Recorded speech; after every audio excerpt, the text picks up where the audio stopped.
Bab 398. Buat kamu saja. Kamu sudah datang teman. Dia yang telah membuat Ona. Lihatlah pot bunga itu dia lempar ke arahku. Ucap Robin sambil menunjuk Kuni dan pot bunga di sebelahnya. Kamu? Jadi kamu orangnya. Cepat bawa dia. Ucap polisi tersebut lebih arogan lagi saat melihat Kuni. Oh, polisi korup rupanya. Apa kamu yakin berani membawaku setelah mengetahui kalau Erik Rumba adalah pelayanku? Ucap Kuni lebih arogan lagi. Mendengar atasannya sebagai pelayannya, membuat petugas polisi tersebut tak bisa menahan tawanya. Hahaha, kamu lucu sekali. Jika Tuan Erik adalah pelayanmu, aku adalah kacungmu. Hahaha. Ucap petugas tersebut sambil menghina Kuni. Kemudian, Kuni menelpon Erik dan mengatakan jika anak buahnya akan menangkapnya. Erik yang mendengar ucapan Kuni langsung kembali lemas. Dia tak menyangka jika Kuni akan berulah lagi. Sehingga dia dengan malas pergi ke tempat Kuni berada. Dengar, 4 petugas polisi yang ada di sini dan 1 manajer bajingan akan aku pastikan kalian cacat seumur hidup. Kedua tangan dan kedua kaki kalian harus patah. Kalau tidak, nyawa kalian yang melayang. Ucap Kuni datar yang mengejutkan semua orang. Baik Mona dan Lisa, Robin serta petugas polisi yang mendengarnya merasa jika Kuni sangat arogan sekali. Hal ini terlihat dari ucapan Kuni yang menganggap bahwa nyawa manusia tidaklah berharga di depan matanya. Bajingan, aku pastikan kau mendekam di penjara dan aku yang akan memukulmu setiap hari. Ucap petugas tersebut lebih arogan lagi. Kuni, kamu pergi saja. Ini masalahku. Ucap Mona setelah sadar jika Kuni dalam bahaya sekarang. Sementara Lisa terkejut. Rupanya Mona mengenal pemuda tampan di depannya yang dipanggil Kuni oleh Mona. Kamu jangan khawatir, Mon. Kita akan pergi bersama-sama untuk menjemput ibumu. Mulai malam ini, kamu akan pindah ke rumahku. Bersama kamu juga, Lisa. Ucap Kuni santai yang lebih mengejutkan lagi. Hahaha, ternyata kamu sama bajingannya denganku. Umpat Robin yang didengar oleh semua orang, termasuk Kuni. Hahaha, jangan samakan aku dengan orang cacat sepertimu. Ucap Kuni sambil tertawa. Kamu bajingan, teman, cepat gelandang dia. Teriak Robin pada teman polisinya. Sementara polisi tersebut ingin berjalan ke arah Kuni, langkah kakinya terhenti ketika mendengar suara sirine mobil polisi. Keringat dingin langsung mengucur dari belakang tengkuknya, seolah-olah dia ingat dengan ucapan pemuda di depannya jika atasannya adalah pelayannya. Sesaat kemudian, lebih dari 30 petugas polisi masuk dan menaiki tangga secara berirama. Bahkan petugas yang penasaran lalu langsung melihat ke bawah. Dia terkejut saat atasannya Erik sedang berjalan ke arah mereka. Kuni, siapa orang yang ingin menangkapmu? Ucap Erik sambil melihat beberapa bawahannya. Oh, kebetulan yang nyata. Aku ingin gendut ini dan mereka semua cacat kaki dan tangan. Kalau tidak, nyawa mereka akan melayang di tanganku. Ucap Kuni datar lalu pergi dengan menggandeng tangan Mona dan Lisa yang masih tertegun itu. Setelah itu, Kuni menuruni tangga dan menuju ke mobilnya. Tuan, ini ATM dan KTP Anda. Untuk mobilnya mau saya kirim atau buat kamu saja? Terima kasih sudah mau menjawab tadi. Ucap Kuni yang lagi-lagi mengejutkan Mona dan Lisa. Bahkan SPG yang melayani Kuni lebih terkejut lagi. Mobil Land Rover seharga 2,5 miliar dihadiahkan untuknya. Ini bukan mimpi karena tadi sudah dibayar lunas batin SPG tersebut sambil mencubit-cubit lengan tangannya. Kemudian Kuni masuk ke mobilnya dan melajukan mobilnya ke rumah Yanto Suratman. Kuni, apa itu tadi? Aku seperti bukan melihat temanku Kuni saat SMA dulu. Terang Mona sesaat setelah mobil Kuni melaju. Apa yang kamu katakan, Mon? Aku tetap sepupu kamu. Ucap Kuni santai. Sementara Mona saat mendengar kata sepupu lebih terkejut lagi. Sejak kapan dia sepupuan dengan Kuni? Dan lagi, sejak kapan Kuni sangat kaya dan royal sekali? Meskipun dulunya dia sering membelikan Mona jajan, tapi itu hanya sebuah jajan dan harganya yang sangat murah sekali. Berbanding terbalik dengan harga mobil yang dihadiahkan pada teman SPG-nya tadi. Memikirkan semua itu, membuat Mona pusing. Ngapain dia harus memikirkan Kuni?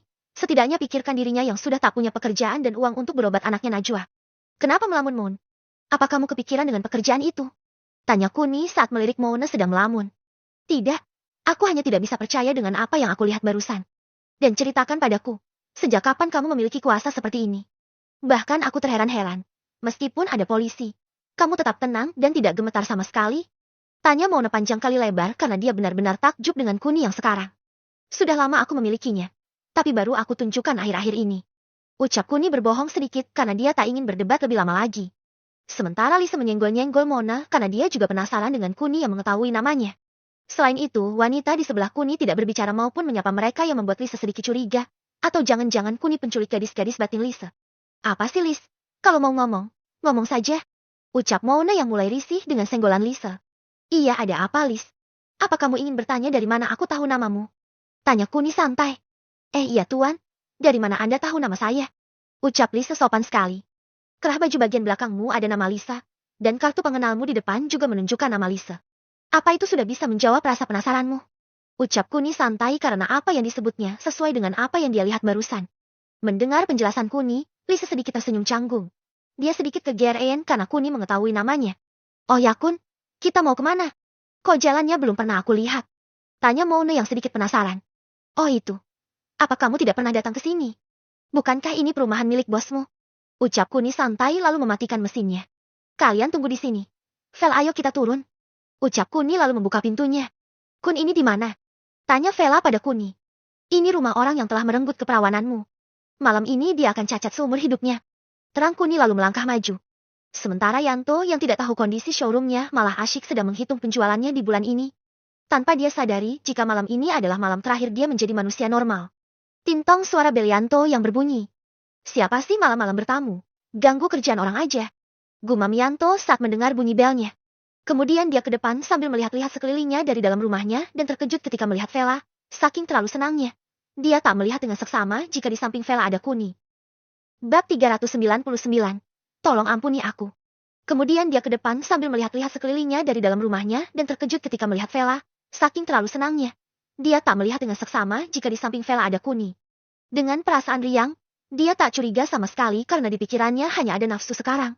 Dia berlari ke arah gerbang dan membuka gerbangnya. Setelah dibuka, dia terkejut saat melihat Kuni yang berdiri bersama Vela dan wajahnya langsung berubah masam. Apa kamu mengingat siapa dia? Ucap Kuni sambil menunjuk Vela. Sementara Vela yang sedikit trauma langsung menutup matanya. Dia tak kuat jika harus melihat Yanto lagi. Siapa kamu? Ada keperluan apa kamu ke sini? Tanya Yanto pada Kuni. Aku ingin. Kraak ahkak. Kraak ahkak. Kraak ahki. Ampun kraak ah.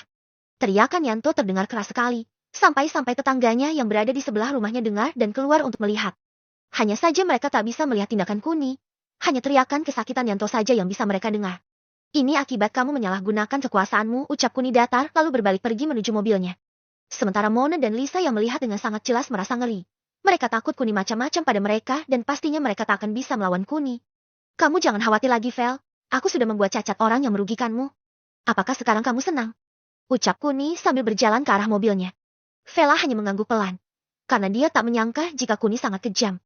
Meskipun dia pernah melihat Kuni membunuh ayahnya.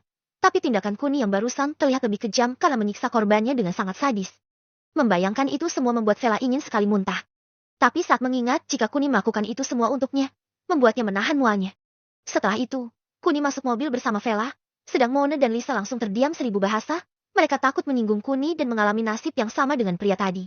Ada apa dengan kalian? Kenapa membisu seperti itu? Tanya Kuni keheranan. Tidak ada apa-apa Kun. Iya kan Lis? Ucap Mona pada Lisa.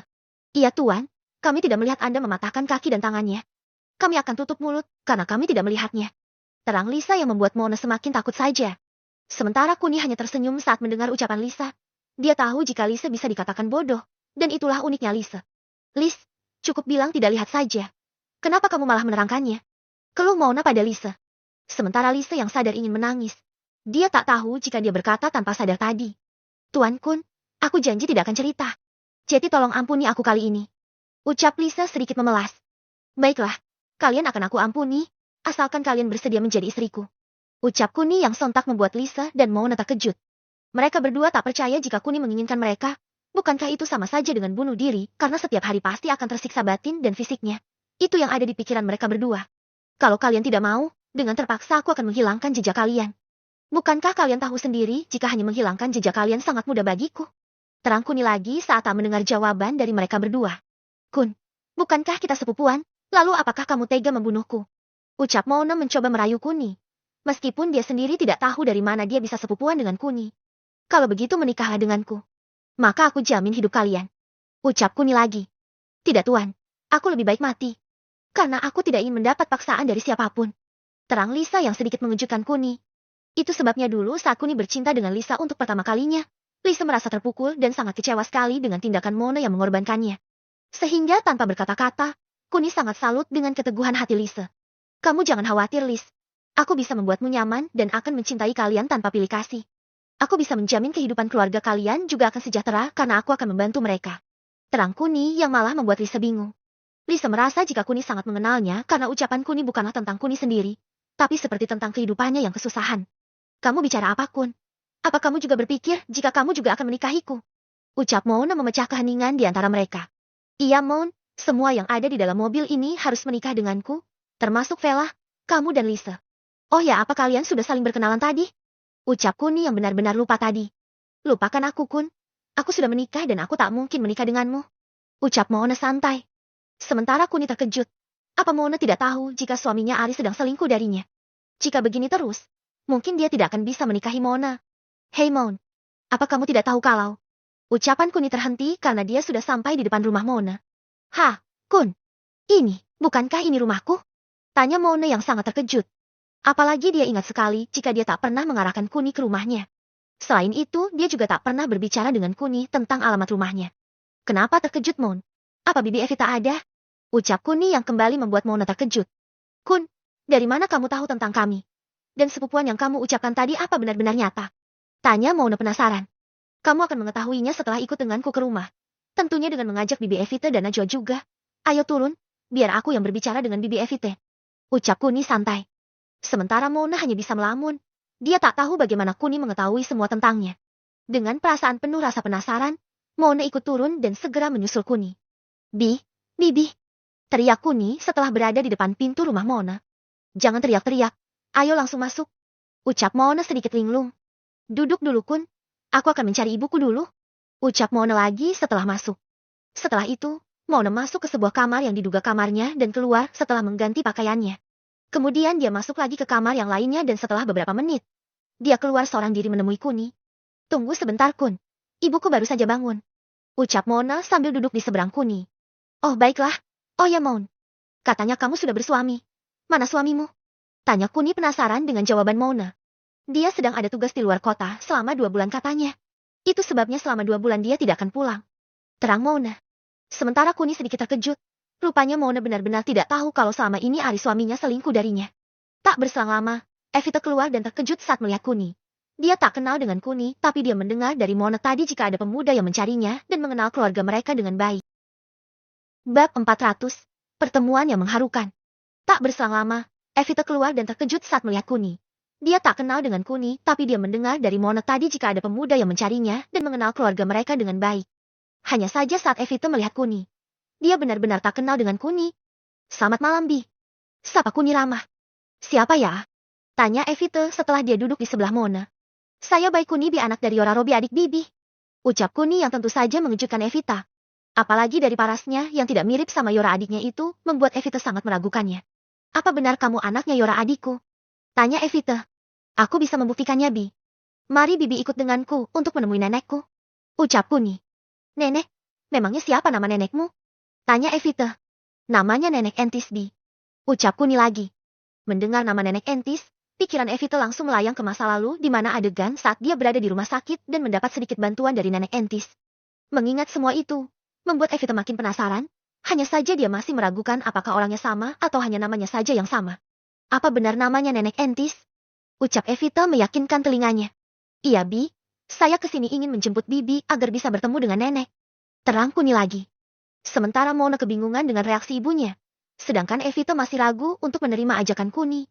Tapi ini, Bibi jangan khawatir. Aku bersumpah kalau aku berbicara yang sebenarnya.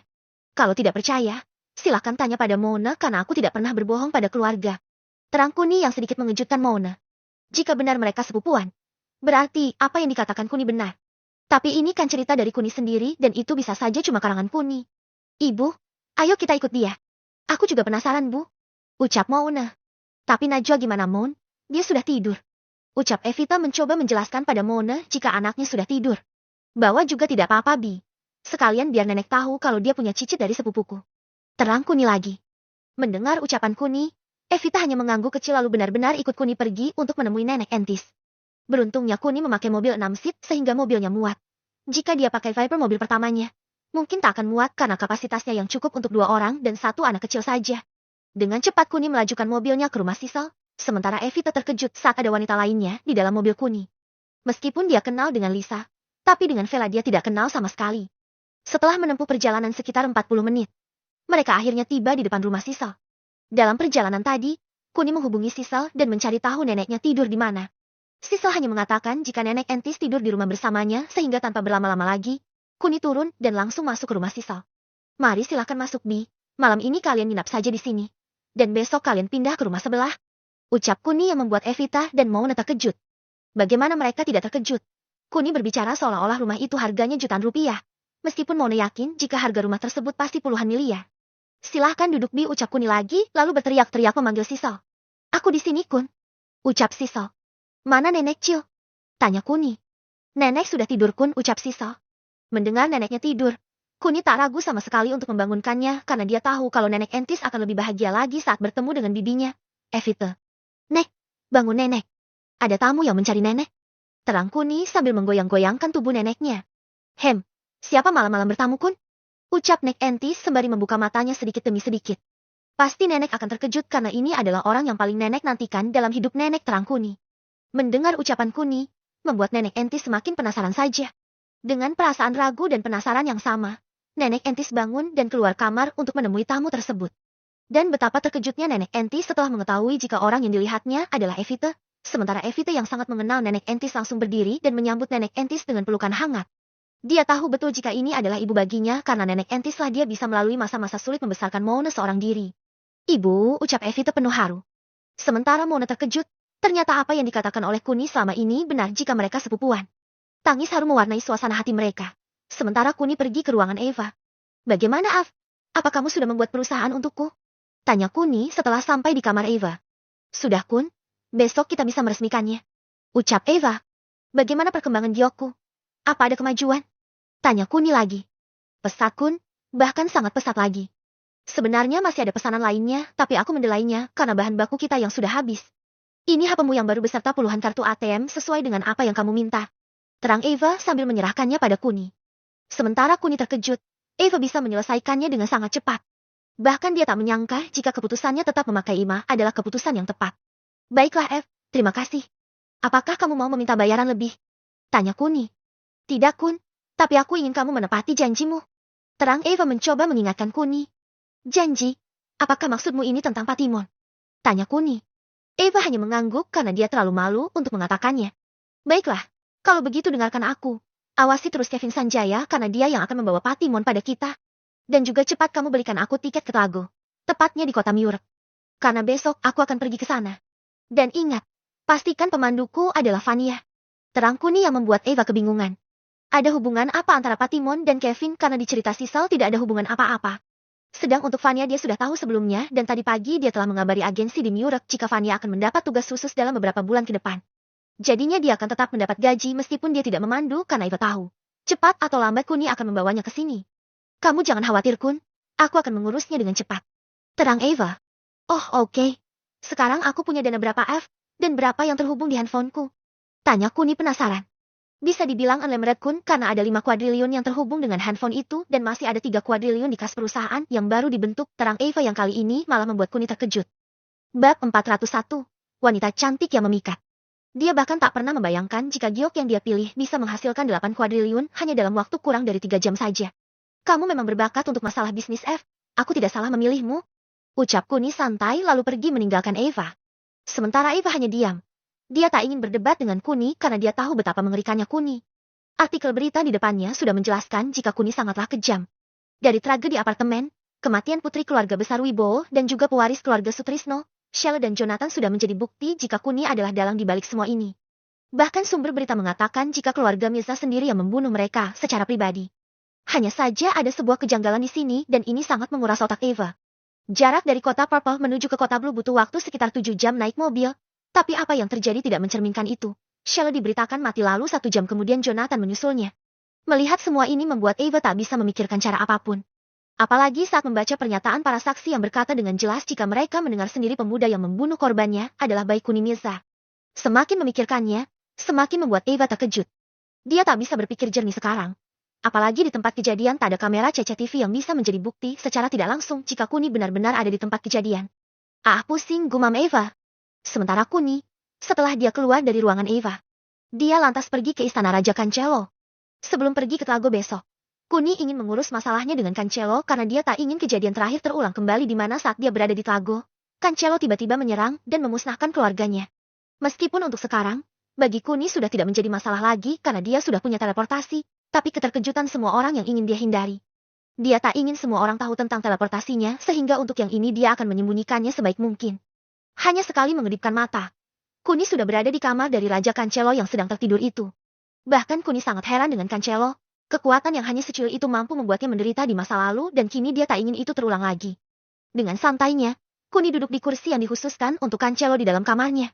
Hanya saja yang membuat heran Kuni, Cancelo tidur sendiri tanpa ditemani oleh seorang wanita. 1 menit, 2 menit bahkan sampai 5 menit Cancelo masih terlelap. Ini yang membuat Kuni sedikit bosan lalu pergi berkeliling. Dia berkeliling tanpa diketahui oleh para pengawal Cancelo yang sedang istirahat juga. Hanya penjaga gerbang dan menara yang tetap bersiaga.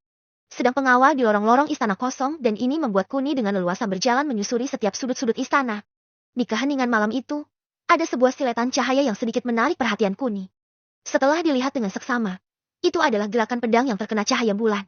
Bahkan Kuni terkejut saat melihat orang yang memainkan pedangnya itu adalah seorang wanita. Wanita cantik yang hampir sama dengan Dewi. Saat melihat wanita tersebut, Kuni langsung teringat dengan Rensi dan juga Putri Western, Stella. Sama-sama cantik dan anggun, tapi bedanya adalah Stella terlihat lemah lembut, Rensi terlihat lembut tapi garang, sedang wanita di depannya sangat garang sekali dan bahkan terlihat kuat. Meskipun Kuni yakin jika Rensi jauh lebih kuat darinya. Tapi dari caranya memegang senjata, mengayunkannya dan memakai pedang yang terlihat besar dengan begitu lihainya membuat Kuni yakin jika dia adalah wanita terkuat jika mengacu pada wanita normal pada umumnya. Apalagi caranya berlatih membuat Kuni juga yakin jika dia hampir setiap malam berlatih sendiri.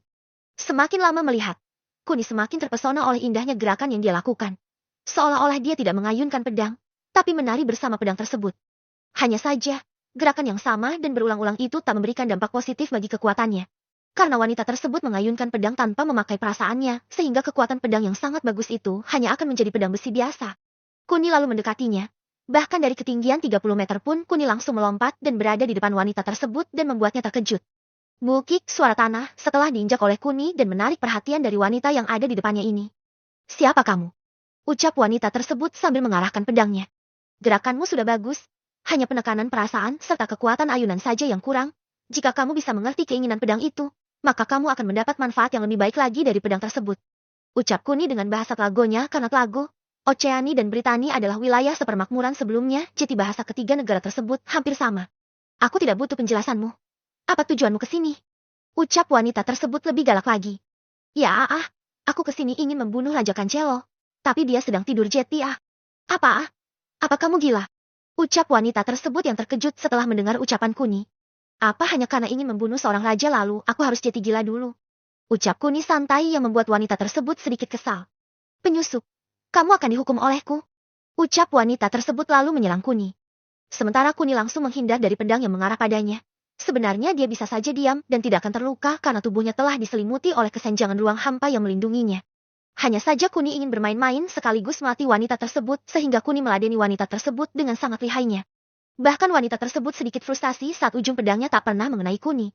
Padahal Kuni hanya menghindar dan tidak memakai pelindung apa-apa tapi usaha kerasnya untuk menjatuhkan Kuni sepertinya tak akan pernah terwujud. Kenapa? Apa hanya ini batasmu? Ejek Kuni yang membuat wanita tersebut makin kesal. Kemudian dia menyerang Kuni lebih cepat dan lebih kuat lagi sampai-sampai nafasnya sudah tersengal dan tenaganya berkurang secara perlahan. Pada kesempatan kali ini, Kuni yang mengetahui jika wanita tersebut sudah kelelahan lantas merebut pedang wanita tersebut dan membuat wanita tersebut bertekuk lutut padanya. Tanpa Kuni sadari, salah satu tradisi di Oceani adalah seorang wanita yang bertarung dan pedangnya mampu diambil oleh pihak lawan, maka wanita tersebut akan menjadi budak dari lawannya. Entah apa yang akan dilakukan oleh pemenang dan budak harus menuruti setiap perkataan dan tindakan pemenang. Beginilah seharusnya kamu memainkan pedang ini. Ucap Kuni lalu memperagakan salah satu jurus yang pernah dia baca di kitab yang pernah ditulis oleh sang guru. NAB 402 Selta RINHART. Sementara wanita tersebut terkejut saat melihat Kuni dengan lihainya memperagakan sebuah ilmu pedang yang dia pelajari selama ini. Bahkan apa yang diperagakan Kuni serta kekuatan gerakannya sangatlah indah dan itu mampu membuatnya mengingat saat ayahnya mengajarinya 10 tahun yang lalu. Gerakan yang sama persis, tapi kekuatannya sangat mengerikan. Gumam wanita tersebut lirih. Apa? Kamu bicara apa? Siapa yang pernah memperlihatkan gerakan ini? Tanya Kuni karena dia dengan jelas mendengar wanita tersebut berbicara. Ayahku, Raja Cancelo. Ucap wanita tersebut. Sementara Kuni sedikit terkejut. Apalagi sedari tadi dia tak menggunakan mata dewanya sehingga dari awal sampai akhir dia tak pernah mengetahui nama wanita tersebut.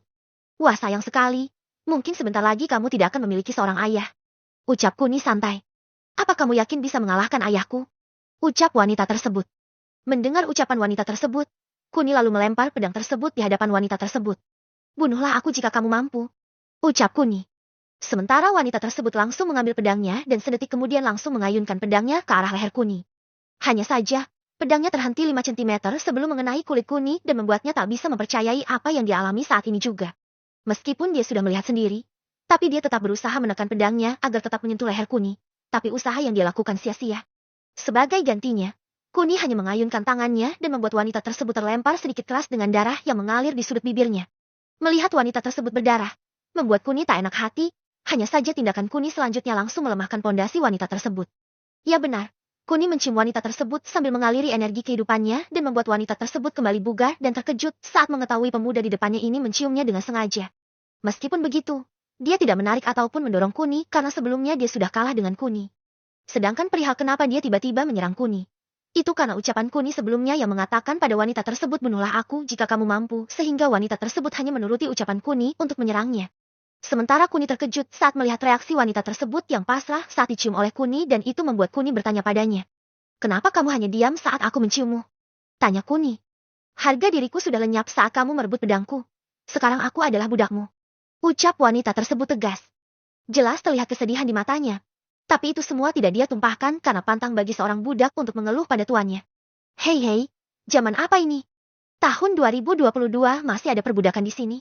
Ucap Kuni yang sengaja menyindir wanita tersebut. Terserah kamu mau bilang apa, tapi tradisi di sini jauh lebih lekat dari sebuah warna hitam sekalipun. Ucap wanita tersebut tegas. Iya baiklah, aku tidak akan mengekangmu. Pergilah kemanapun kamu inginkan. Karena aku masih memiliki urusan yang lain. Terang Kuni lalu dia beranjak pergi. Tunggu. Aku ikut. Ucap wanita tersebut yang sedikit mengejutkan Kuni. Apa kamu tidak dengar ucapanku barusan? Tanya Kuni. Ambil nyawaku. Itu salah satu cara agar aku bisa pergi darimu. Ucap wanita tersebut sambil menyodorkan pedangnya. Sementara Kuni sangat terkejut. Bahkan dia rela mati hanya gara-gara pedangnya direbut tadi. Peraturan macam apa yang sangat tidak masuk akal ini? Bukankah ini sama saja dengan membuat budak secara tidak langsung melalui pertempuran? Baiklah siapa namamu? Tanya Kuni yang tak ingin menggunakan mata dewanya. Sauda Reinhardt. Ucap wanita tersebut memperkenalkan namanya. Sauda, sesuai dengan namamu, wanita yang kuat. Aku ingin bertanya padamu. Ucap Kuni yang mendapat anggukan dari Sauda. Andai kalian wanita Oceani ikut berperang, dan di pertempuran itu pedang kalian direbut oleh musuh. Apakah kalian akan mengikuti tradisi kalian dengan menjadi budak atau tidak? Tanya Kuni yang sedikit mengejutkan Sauda. Kami memilih mati. Ucap Sauda setelah berpikir beberapa saat. Caranya, tanya Kuni lagi. Kami akan bunuh diri saat itu juga, ucap Sauda tegas sekali. Sementara Kuni tak habis pikir. Ada peraturan yang sangat memberatkan warganya dan itu masih digunakan sampai sekarang. Jadi kamu sudah tahu apa yang harus kamu lakukan? Tanya Kuni santai. Tanpa menjawab, Sauda mengarahkan pedangnya ke bagian perutnya dan sedetik kemudian dia menusukkannya. Sementara Kuni yang terkejut langsung meraih pedang Sauda dan membuangnya. Dia yang awalnya hanya ingin menguji sampai mana Sauda mengikuti ajaran leluhurnya dibuat takjub saat dia tak melihat penyesalan di mata Sauda. Meskipun begitu, darah tetap mengalir di perutnya meskipun tidak sampai merusak organ bagian dalamnya. Kemudian Kuni meletakkan tangannya ke arah luka di perut Sauda dan beberapa puluh detik kemudian, darah Sauda berhenti. Bahkan lukanya langsung menutup dan bekas tusukan pedang hilang tanpa jejak dan itu membuat Sauda terkejut bukan main. Sementara Kuni masih dengan nafasnya yang sedikit tersengal karena dia tak mempercayai jika ada wanita bodoh lainnya. Dengar Sauda, mulai sekarang jangan pernah bunuh diri lagi. Mengerti? Ucap Kuni. Sauda hanya mengangguk sambil berpikir tentang pemuda di depannya ini. Entah baik atau tidak tapi sikap pemuda di depannya ini terlihat baik menurutnya. Baiklah, aku akan pergi dulu. Aku akan membangunkannya karena aku tidak punya waktu untuk menunggunya tidur. Ucap Kuni lalu melompat ke atas. Sementara Sauda terkejut. Dia tak percaya jika pemuda di depannya ini manusia. Pertama pedang yang tak bisa menyentuh kulitnya dan sekarang lompatannya yang sangat tinggi sekali. Bahkan dia mengobati lukanya tanpa celah. Tuan, tunggu. Aku ikut. Teriak Sauda pada Kuni. Kamu bebas sekarang, aku tidak akan mengekangmu. Ucap Kuni pada Sauda. Sementara Sauda sedikit kesal, dia tak tahu kenapa Kuni tak mau membawanya. Apa dia kurang menarik atau dia tidak normal dan tidak menyukai seorang wanita? Tuan, bagaimana Anda bisa meninggalkan aku setelah Anda merebut segalanya dariku? Teriak Sauda lagi. Mendengar ucapan Sauda, Kuni berpikir sejenak dan merasa konyol dengan apa yang diucapkan Sauda. Bukankah hanya sebuah ciuman saja dan dia mempermasalahkannya? Hei Sauda. Bukankah itu hanya sebuah ciuman? Anggap saja itu bayaran untukku karena telah mengajarimu. Ucap Kuni santai. Bukan itu Tuan. Anda mencium saya setelah Anda merebut pedang dari saya. Jadi apapun yang Anda lakukan, aku tidak akan pernah mengeluh pada Anda. Terang Sauta karena yang dia maksud segalanya adalah merebut pedangnya. Kuni hanya berpikir sejenak lalu mengingat kembali apa yang terjadi barusan dan dia akhirnya mengerti jika Sauta sangat menjunjung tinggi tradisinya. Bab 403, kamu terlihat tampan dan macho. Kuni turun kembali lalu memeluk Sauta. Kemudian dia melompat lagi bersama Sauta yang membuat Sauta makin kagum dengan Kuni. Meskipun dia sadar jika Kuni adalah tuannya sehingga tanpa keinginan tuannya, dia tak mungkin menyukai tuannya. Setelah itu, Kuni berjalan ke arah kamar Cancelo yang membuat Sauta tak percaya jika apa yang dikatakan oleh Kuni ternyata benar adanya. Tuan, jadi Anda serius akan membunuh ayahku? Tanya Sauta pada Kuni. Hems. Ucap Kuni singkat lalu memikirkan cara lainnya. Kemudian dia ingat jika hanya dengan menghancurkan inti tenaga dalamnya saja sudah bisa membuatnya seperti manusia normal. Sehingga niatan Kuni untuk membunuh sedikit ragu-ragu akibat pertanyaan dari Sauta. Panggil aku Kuni, dan maaf. Aku akan tetap membunuhnya. Ucap Kuni singkat setelah teringat tubuh Dewi dan yang lainnya kaku di depan matanya. Karena sejak kejadian itu dia tak ingin mengambil resiko apapun. Kemudian Kuni masuk yang diikuti oleh Sauta. Meskipun hati Sauta sedikit sakit, tapi dia tak bisa membantu ayahnya saat ini karena dia sudah terikat oleh Kuni. Meskipun dia bisa membantu ayahnya, tapi dia sadar akan perbedaan kekuatan di antara keduanya sehingga Sauta tak bisa berbuat apa-apa. Dengan tatapan bengisnya, Kuni yang sudah tak sabar lagi langsung memenggal leher Cancelo yang sedang tertidur itu. Tanpa debat, tanpa kompromi dan tanpa penyelesaian yang terbaik untuk kedua kubu, Kuni melibas leher Cancelo di hadapan Sauta. Sedangkan Sauta yang melihat dengan mata kepalanya sendiri sang ayah meninggal di hadapannya hanya bisa meneteskan air mata tanpa bersuara. Karena pantang baginya menangis dengan suara jika dirinya sudah menjadi budak lawannya. Setelah membunuh, Kuni ingin sekali memakai cara seperti Puspita, dengan membuatnya pingsan dan membuka portal teleportasinya. Hanya saja dia takut di masa depan Sauta akan sangat menaruh dendam padanya sehingga salah satu cara mengikat Sauta adalah dengan menunjukkan kekuatannya. Kuni membuka portal teleportasinya di depan Sauta dan membuatnya terkejut bukan main. Bahkan dia terkejut saat mengetahui ada pintu yang entah datang dari mana. Tapi bisa langsung ada di depannya. Ayo masuk. Ucap Kuni sambil menggenggam tangan Sauta. Setelah masuk, Sauta lebih terkejut lagi ketika dia sudah pindah di sebuah kamar yang sangat asing dan bahkan dia sama sekali tidak tahu. Tuan ini ucap Sauta tak percaya jika dia bisa berubah tempat dengan sangat cepat sekali. Jangan berisik, lihatlah dia. Ucap Kuni sambil menunjuk Stella. Sementara Sauta terkejut saat melihat Stella sedang tidur. Dia ingat betul jika itu adalah Stella karena mereka berdua akan bertemu satu sama lain sebulan sekali. Sauta dan Stella adalah dua sahabat baik yang seumuran. Bahkan rencananya Stella akan menikahi kakak Sauta, sedang Sauta akan menikahi kakak Stella. Hanya saja rencana itu ditentang oleh Stella dan Sauta karena kakak Stella masih kalah kuat dengan Sauta, sedang Stella mengidap penyakit yang tak bisa membuatnya bertahan lebih lama lagi, dan Stella lebih memilih hidup sendiri sampai ajal menjemputnya. Meskipun di bab sebelumnya Stella jatuh hati pada pandangan pertama dengan Kuni, tapi itu memang keinginan Stella lainnya yaitu menikah dengan pangeran yang mampu menggetarkan hatinya sebelum mati dan pilihan itu jatuh pada bayi Kuni Mirza. Sementara Kuni sebelumnya juga merasa iba dengan Stella sehingga dia berjanji dalam dirinya sendiri jika dia akan menyusul Stella setelah kembali ke masa lalu. Tuan Kun, dia Stella sahabatku.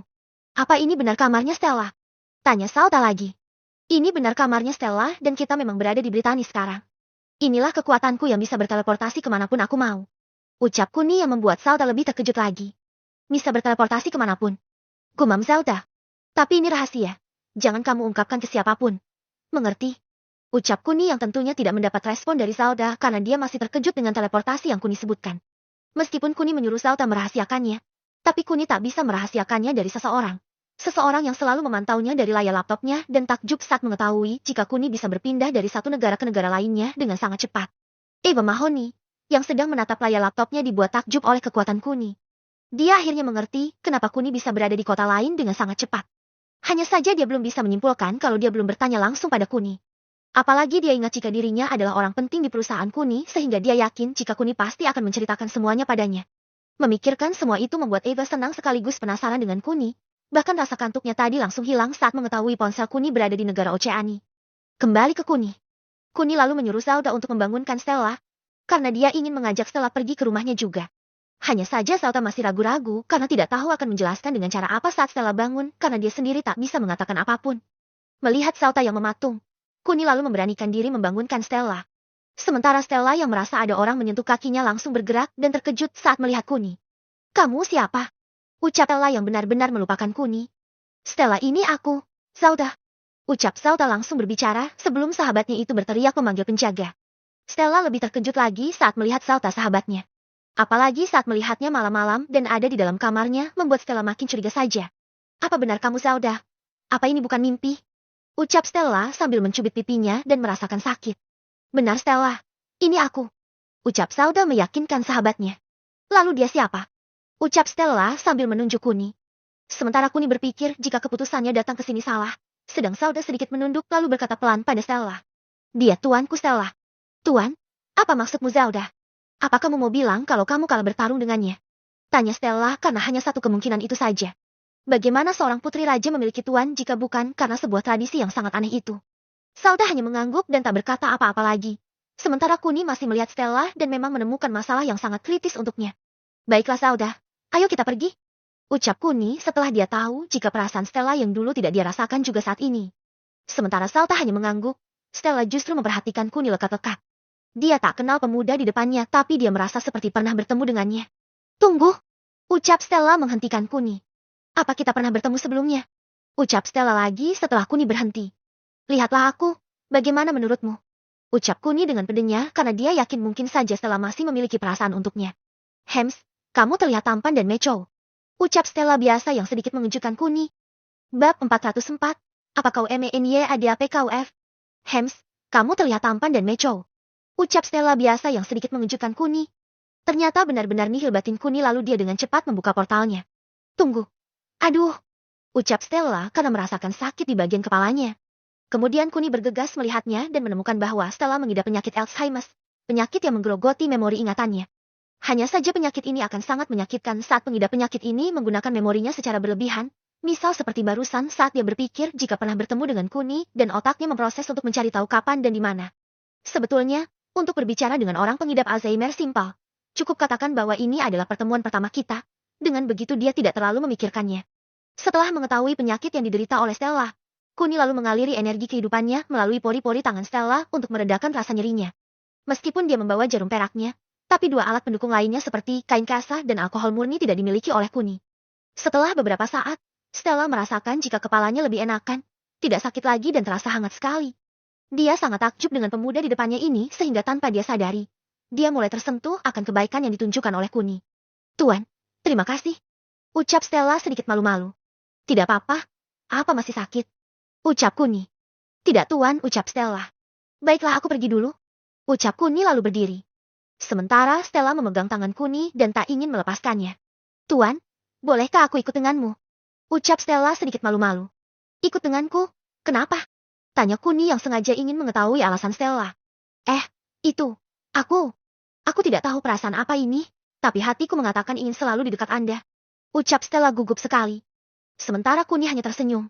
Dia hanya mendengar permintaan Stella sekali saja, maka itu sudah cukup baginya. Baiklah, mau digendong atau jalan sendiri? Ucap Kuni yang membuat Stella makin malu. Tanpa berucap, Stella berdiri menuju Zelda karena dia akan malu jika harus berada di samping Kuni. Setelah itu, Kuni membuka portalnya dan kali ini Stella terkejut dan penasaran. Sementara Zelda masih penasaran terbuat dari apa pintu ini karena ketika dia masuk, dia sudah berada di tempat lain. Ayo masuk, ucap Kuni pada mereka berdua. Tuan, ini? Tanya Stella yang takjub dan terkejut. Masuklah. Ada aku Stella. Ucap Zelda mencoba menenangkan Stella. Setelah itu, mereka bertiga masuk dan lagi-lagi terkejut saat sudah berada di sebuah kamar yang sedikit lebih kecil dibanding dengan kamar mereka di istananya masing-masing. Tuan, ini di mana? Tanya Zelda pada Kuni yang mendapat anggukan dari Stella. Ini rumahku. Kalian tidurlah di sini? Ucap Kuni. Dan kamu Zel, bukankah aku sudah bilang untuk memanggil namaku? Ucap Kuni sedikit membuat Zelda takut. Tapi, aku Kaan. Kamu sama dengan Stella. Kamu akan jadi istriku. Ucap Kuni lalu pergi meninggalkan mereka berdua. Sementara mereka sama-sama bengong dan tak percaya dengan ucapan Kuni. Kemudian Kuni keluar dan ingin melihat neneknya apakah sudah tidur. Apalagi waktu sudah menunjukkan jam 1 dini hari sehingga dia yakin nenek Entis pasti sudah tidur. Baru beberapa langkah, handphone Kuni berbunyi dan itu telepon dari Eva. Halo Ev, ada apa? Apa kamu tak tahu aku sedang tidur? Ucap Kuni pura-pura menguap. Tidak Kun, aku hanya mau memastikan saja. Coba cek video yang baru aku kasih itu. Ucap Eva singkat lalu mematikan teleponnya. Setelah itu, Kuni melihat sebuah video dan terkejut ketika video yang dikirim oleh Eva adalah jejak digital handphonenya. Kuni ingin menyembunyikan ini dari Eva tapi ternyata Eva pintar juga. Dia tak bisa mengelabui jejak digital handphonenya sehingga mau tak mau membuat Kuni menemui Eva. Hanya saja cara Kuni menemui Eva yang melalui portal teleportasinya membuat Eva sangat terkejut. Ucap Kuni yang tiba-tiba sudah ada di belakang Eva. Hei, kamu? Ucap Eva terheran-heran. Apa kamu menyadapku, F? Tanya Kuni penasaran. Tidak Kun. Aku tidak menyadapmu. Seharusnya aku yang marah di sini. Bagaimana kamu bisa-bisa ada di istana Oceani, kemudian ada di istana Britani dengan sangat cepat. Dan lagi sekarang kamu ada di sini. Bukankah butuh waktu berjam-jam menggunakan pesawat dan kamu hanya butuh detikan? Terang Eva yang membuat Kuni sedikit kikuk. Baiklah F, lihat ini. Ucap Kuni sambil memperlihatkan pintu teleportasinya kemudian masuk dan muncul di belakang Eva lagi. Kemudian Eva berbalik dan lagi-lagi Kuni masuk dan muncul di belakang Eva lagi. Begitu sampai 4-5 kali Kuni baru berhenti. Apa kamu mengerti sekarang? Ini teleportasi. Dan aku bisa berteleportasi kemanapun aku mau.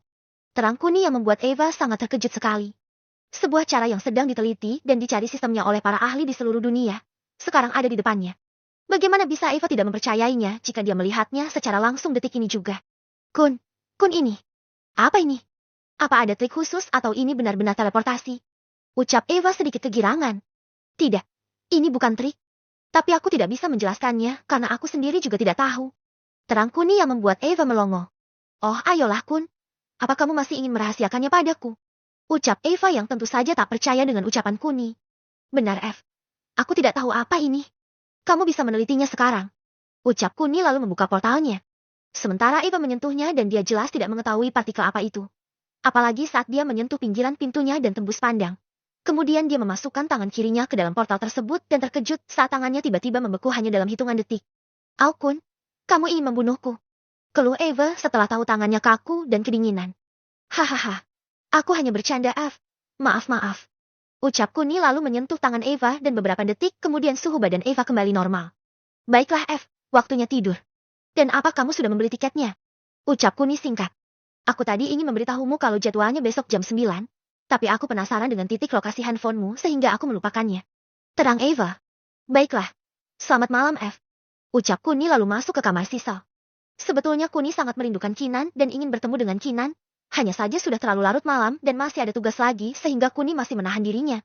Kemudian dia tidur di samping Sisal dan langsung mendapat pelukan dari Sisal. Entah apa yang membuat Sisal begitu mudahnya menerima cerita Kuni. Tapi satu yang patut Kuni syukuri. Hanya Sisal yang tidak mempersulitnya. Bab 405. Keras kepalanya Kinan. Kemudian dia tidur di samping Sisal dan langsung mendapat pelukan dari Sisal.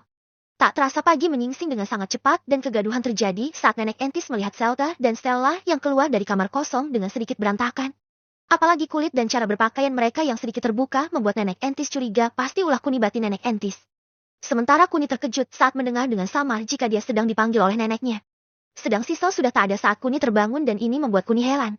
Dengan malasnya, Kuni keluar dan langsung mendapat makian dari Nenek Entis. Apa sih Nenek? Pagi-pagi sudah marah-marah. Apa Nenek tidak malu dengan Bibi Evita? Di mana Sisal? Ucap Kuni dengan malasnya. Sisal lagi. Sampai kapan kamu terus membohongi Sisal? Teriak Nenek Entis yang kali ini sangat marah sekali.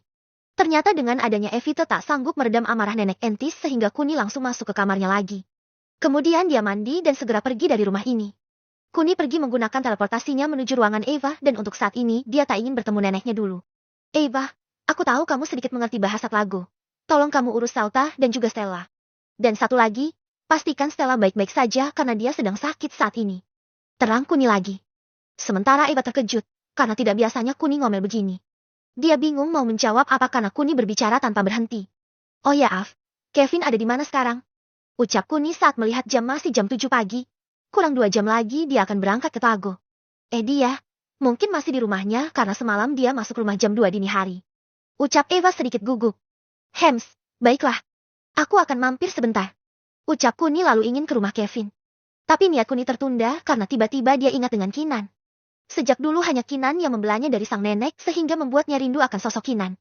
Setelah itu, Kuni pergi ke garasi dan mengendarai mobilnya menuju rumah Kinan. Sesampainya di sana, Kuni yang sudah sedikit lebih pede itu langsung bertemu dengan Mei dan Emma. Kali ini sikap mereka kepada Kuni sedikit berubah, apalagi setelah Kuni memberi uang 100 juta. Makin senanglah mereka dengan Kuni. Hanya saja, di sini Kinan yang mengetahui jika Kuni datang langsung membawa uang yang diberikan oleh neneknya dan mengembalikannya pada Kuni. Kinan, ini? Ucap Kuni sedikit terkejut. Dengar, keluargaku memang miskin. Tapi kami tidak butuh sogokanmu. Dan lagi jika kamu sudah memiliki Steffi, lalu untuk apa melamar aku? Bawa kembali uangmu dan jangan datang lagi. Ucap Kinan yang membuat Kuni terkejut. Dulu, Kinan tidak segalak ini. Tapi saat dia kembali ke masa lalu, dia melihat Kinan arogan sekali seolah-olah Kinan memang tak menyukainya. Kuni tetap tersenyum meskipun Kinan berkata sedikit kasar padanya karena Kuni sudah tahu sifat Kinan yang asli adalah lemah lembut. Sementara Mei dan Emma sangat menyayangkan sifat Kinan, terlebih saat mereka melihat senyuman dipaksakan dari Kuni yang membuat mereka berdua sedikit malu dari Kuni. Nakun, maafkan Kinan ya. Dia mungkin tidak sengaja melakukannya. Ucap Mei yang mencoba merayu Kuni. Ibu jangan khawatir, aku tahu sifat Kinan tidak seperti ini. Mungkin karena aku yang salah karena cara pendekatan serta kesanku yang terlalu tergesa-gesa di awal sehingga membuat Kinan sedikit tidak menyukaiku. Tapi ibu jangan khawatir, saya akan tetap menikahi Kinan. Ucap Kuni setelah mengetahui Kinan pergi ke kamarnya. Kinan itu maunya apa ya mbak? Padahal Nakuni baiknya seperti ini, masih ditolak juga. Timpal Emma. Oh ya Bi, Rena mana? Aku kan sudah janji mau mengobati Rena. Ucap Kuni yang mencoba mengalihkan topik pembicaraan. Rena, sedang tidur Nakun. Apa Bibi bangunin? Ucap Emma. Tidak usah Bi, saya obati sambil tidur malah lebih bagus. Ucap Kuni. Sementara Kuni berdiri, Puspita yang datang dengan membawa minuman langsung tersipu malu ketika Kuni memandangnya. Dia tak tahu kenapa setiap kali melihat Kuni, hatinya selalu senang. Setelah itu Kuni mengobati Rena dengan sangat cepat sekali. 3 jarum saja sudah membuat Rena kembali bisa bicara. Hanya saja butuh waktu karena Rena belum terbiasa mengeluarkan suaranya lagi. Setelah itu Kuni menawarkan sebuah ATM pada Mei yang membuat Mei lebih terkejut lagi. Meskipun Kuni tak menyebut isinya berapa, tapi Kuni sudah menjelaskan jika ATM tersebut akan terisi penuh setiap tanggal 1. Awalnya Mei menolak, tapi atas desakan Kuni, akhirnya Mei menerima juga dan itu lagi-lagi didengar oleh Kinan. Ibu, jika ibu mengambilnya, aku akan pergi dari sini. Ancam Kinan yang tiba-tiba keluar lalu balik lagi. Sementara Mei langsung ragu. Dia tak tahu apakah Kinan masih anaknya atau bukan. Apalagi sejak adanya Puspita, mood Kinan sangat tidak menentu sekali. Bu, begini saja. Ajak Rena dan Wawa main-main ke taman bermain yang ada di ujung jalan sana. Ini uang ambil dan habiskan tidak apa-apa. Hari ini ibu dan bibi bersenang-senang. Untuk urusan Kinan biar aku yang coba menjelaskan padanya. Terang Kuni yang membuat Mei dan Emma saling pandang. Mei tentu saja senang dengan saran Kuni, tapi sikap Kinan pada Kuni yang membuat Mei tak rela menggunakan uang pemberian dari Kuni. Ibu, kenapa melamun? Cepat berangkat. Bibi juga, kenapa masih diam? Ucap Kuni yang mengejutkan keduanya. Tapi Nakun, Kinan. Ucap Mei masih takut dengan Kinan. Sudah ibu berangkat sana. Cepat-cepat berangkat. Ucap Kuni sambil menarik Mei dan Emma agar cepat pergi. Setelah mereka pergi, Kuni dengan wajah sedikit memelas langsung meminta Puspita mengikutinya ke kamar, di mana Kinan sedang duduk dengan kesal. Awalnya Puspita masuk dan tidak mengejutkan Kinan, tapi saat Kuni masuk, Kinan langsung berdiri dan ingin mengusir Kuni. Ngapain kamu masuk kamarku? Pergi-pergi. Ucap Kinan sedikit galak. Aku akan pergi, tapi biarkan aku bercerita sekali saja. Setelah itu aku tidak akan mengganggumu lagi sesuai dengan keinginanmu. Ucap Kuni memelas. Mendengar ucapan Kuni, Kinan sedikit lunak. Apalagi ada kembarannya di sini sehingga Kinan sedikit tidak takut dengan Kuni. Kemudian, Kuni membuka handphonenya dan menunjukkan sebuah video pada Kinan dan Puspita. Video tentang pengakuannya yang direkam secara tidak sengaja oleh pejalan kaki yang lewat. Sebuah video yang sangat berkesan bagi Kuni dan Kinan sehingga dia menyimpannya. Beruntungnya video tersebut masih ada di handphonenya sehingga Kuni bisa menunjukkannya pada Kinan dan Puspita. Bab 406, menceritakan tentang Emma Esa Elu Kinan. Semua berawal dari sini Ki, sebuah pengakuan yang aku utarakan untukmu. Sebuah video kita berdua yang bisa menjadi trending topic selama beberapa hari. Dari sinilah awal hubungan kita, di mana kita menikah 3 hari kemudian. Kita hidup bahagia layaknya pasangan muda yang dimabuk asmara. Sampai-sampai 1 bulan kemudian kita mendapat kabar yang bahagia jika kamu sedang mengandung anakku. Terang Kuni sambil menunjukkan foto-foto yang dia abadikan secara pribadi. Sementara Kinan dan Puspita terkejut saat melihat foto-foto tersebut karena di tanggalnya tertera bulan Juli, Agustus dan September tahun ini. Sedang sekarang masih bulan Juli. Melihat keanehan-keanehan ini, membuat Kinan tak bisa mempercayainya. Semakin digeser, semua gambar langsung diceritakan oleh Kuni. Bahkan ada satu gambar yang sengaja Kuni abadikan, yaitu momen sebelum Kinan dimakamkan. Kuni mengambil beberapa foto Kinan dan Nenek Entis. Kemudian Kuni menceritakan kronologi kejadian yang menimpa Kinan dan Nenek Entis lengkap dengan sebuah video CCTV yang sudah diberitahu oleh pihak kepolisian. Pada momen ini, air mata Puspita dan Kinan jatuh tak tertahankan. Mau percaya tapi belum merasa terjadi, mau tidak percaya tapi ini melalui kamera handphone. Bahkan jika ini editan, menurut Kinan sangat berlebihan karena saking banyaknya foto dan video tentangnya. Tak hanya itu, Kuni juga menceritakan tentang wanita lainnya seperti Sisal, Dewi, Mona, Vela, Mela, Lisa, dan Puspita yang lengkap beserta foto-fotonya. Semua itu Kuni jelaskan secara detail dan membuat keduanya menangis haru. Apalagi saat adegan semua wanita mati di tangan Sheila yang membuat Kinan dan Puspita makin keras menangis. Dan wanita yang bernama Vania juga Kuni ceritakan. Dia tak menyangka jika Kuni mengalami hidup yang sangat menderita sekali. Dia kehilangan orang-orang yang dicintainya secara tragis. Semua Kuni ceritakan secara rinci tanpa ada yang dia tutup-tutupi. Dia bercerita sangat menghayati sekali sampai-sampai dia juga ikut menangis. Tak terasa 2 jam lebih Kuni bercerita dan dia baru ingat jika jadwal pesawatnya telah lewat. Meskipun begitu dia tidak gugup karena dia bisa pergi kemanapun memakai teleportasinya. Setelah selesai bercerita, Puspita langsung memeluk Kuni dari belakang. Dari cerita itu dia tahu jika Kuni sangat mencintai Kinan saudara kembarnya sehingga dia sengaja menyisakan bagian depan pada Kinan. Hanya saja setelah bercerita, Kinan tetap terpaku di tempat duduknya dan tak beranjak pergi pada Kuni dan itu yang sedikit disesalkan oleh Kuni. Dengar Ki, semua sudah aku ceritakan apa yang ada di masa lalu. Untuk masa yang akan datang aku tidak tahu. Tapi satu yang jelas, aku sudah berjanji tadi di awal dan aku pasti menepatinya. Mungkin kamu berpikir bagaimana aku bisa tahan menyikapimu. Itu karena aku tahu sikapmu yang lemah lembut itu. Tapi sekarang kamu jangan khawatir karena aku tidak akan mengganggumu lagi sesuai dengan keinginanmu. Tapi aku mohon, biarkan Puspita menikah denganku karena dia yang menginginkannya. Terang Kuni lalu berusaha mengambil handphonenya dari tangan Kinan. Hanya saja, di sini Kinan sangat dilema sekali. Di cerita ini Kuni sangat menyayanginya. Bahkan rela melakukan apapun untuknya. Tapi apakah semua itu sepadan dengan pengorbanan Kuni? Tidak, itu jelas tidak sepadan. Demi memilikinya, Kuni rela kembali ke masa lalu. Meskipun bagi semua orang itu adalah sesuatu yang sangat mustahil. Sehingga cerita Kuni sedikit tidak normal untuknya. Tapi kembali lagi jika bukti yang berbicara dan itu tidak bisa dibantah. Dengan begitu, mau tak mau dia harus kembali pada Kuni. Apalagi di cerita Kuni, dia juga sangat mencintai Kuni. Meskipun sekarang dia juga merasakan cintanya untuk Kuni, tapi memang pertemuan yang secara dipaksakan membuat kesannya terhadap Kuni juga sedikit berubah. Kinan! Teriak Puspita pada Kinan sambil menahan Kuni yang ingin pergi. Sementara Kinan yang terkejut langsung melihat Kuni yang sedang ditahan Puspita. Sejak saat itu juga Kinan langsung beranjak dari tempat duduknya dan memeluk Kuni dari belakang. Jangan pergi Kun, aku mohon jangan pergi. Maafkan aku karena telah mengecewakanmu. Ucap Kinan penuh perasaan. Sementara Kuni hanya tersenyum. Sesuai dengan rencananya, jika mendekati Kinan harus melalui hatinya dan inilah yang terjadi. Kinan menginginkan dirinya. Sambil berbalik, Kuni membalas pelukan Kinan. Kamu jangan khawatir Ki. Aku tidak akan pergi dari kalian. Aku akan menjaga kalian semampuku dan aku tidak akan membiarkan kalian menderita seperti masa lalu. Ucap Kuni penuh perasaan juga. Mendengar ucapan Kuni, Kinan langsung mencium bibir Kuni dengan mesra.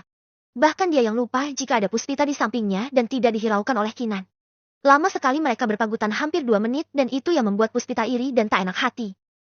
Suara Puspita yang berdehem dan membuat Kinan terkejut. Pit, maaf.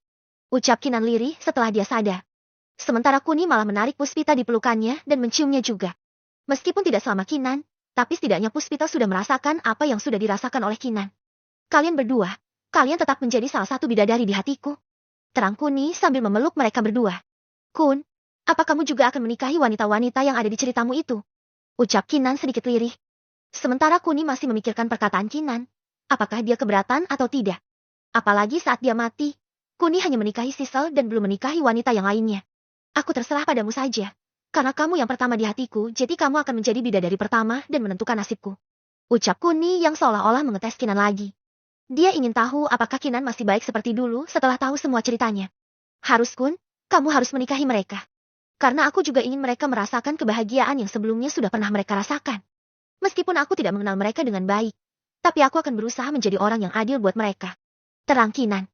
Setelah mendengar ucapan Kinan, Kuni semakin memeluknya dengan erat.